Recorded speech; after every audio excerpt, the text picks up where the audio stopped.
Welcome back. Today we are digging into a totally fascinating explainer of some newly released source material. We're looking closely at a definitive turning point in the tech world. We're zeroing in on March 2026. This was literally the exact moment when artificial intelligence stopped being just a really cool experiment and officially became inevitable for enterprise maturity. We've taken the critical market signals and those major board-level shifts from this period and distilled them down.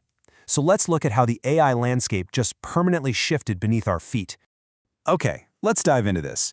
If you think back to January and February, well, they were all about potential. We saw incredible slideware, we saw mind-blowing tech demos, but, it was largely theoretical. But by March, total sea change. The word of the month became commitment.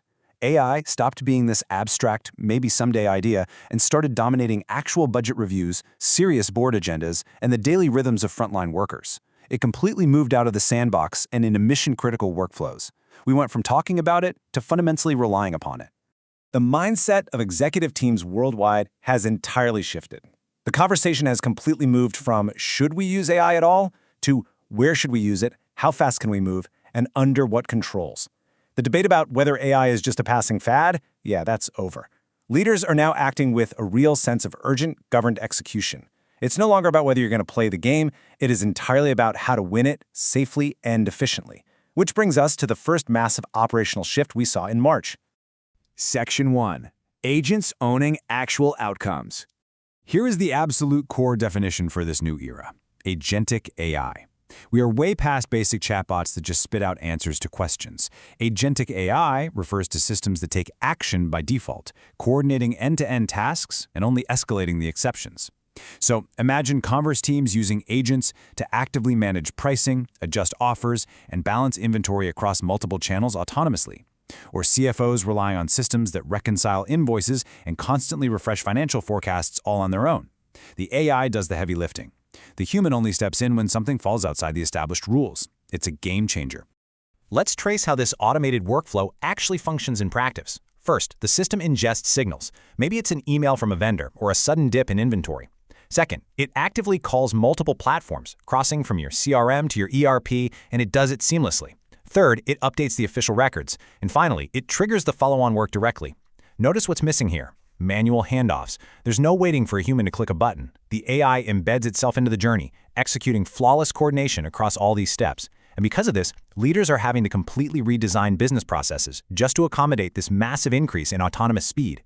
And you can really see this shift from the Wild West pilot days to formally governed programs when you look at highly regulated sectors.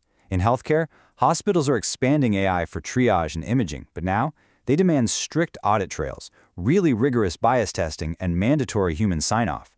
Meanwhile, finance is pushing AI into fraud and risk, but it has to align with formal frameworks. Regulators are out there demanding that high-impact AI be explainable and continuously monitored. The old days of move fast and break things are officially over. The new rule is, if you can't govern it, you absolutely can't use it. Section 2. Infrastructure and smart money. The conversation around hardware completely evolved in March. We moved way beyond just screaming for more GPUs.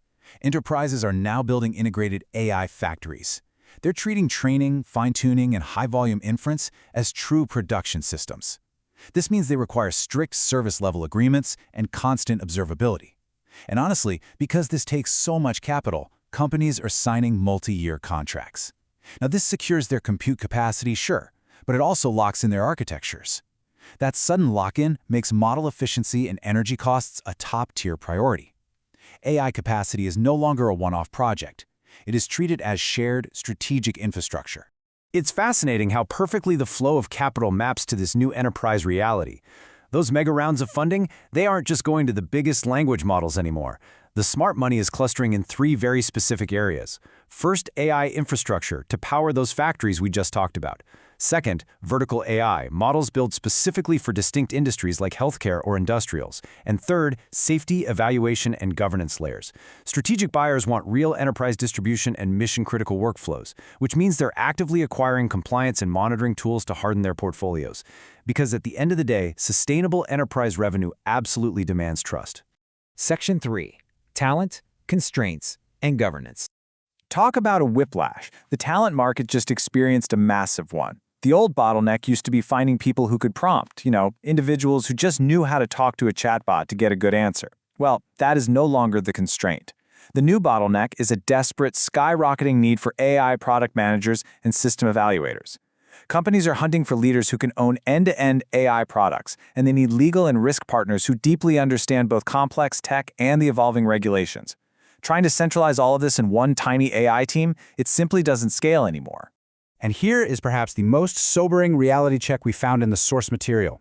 The real constraints today are architecture, governance, and the willingness to actually redesign work.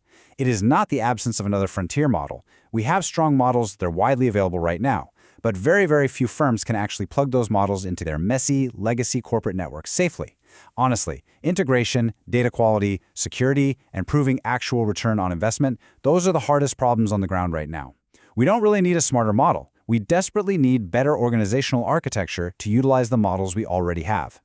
A huge part of that architecture is just surviving the legal landscape. National and regional regulatory frameworks are maturing incredibly fast.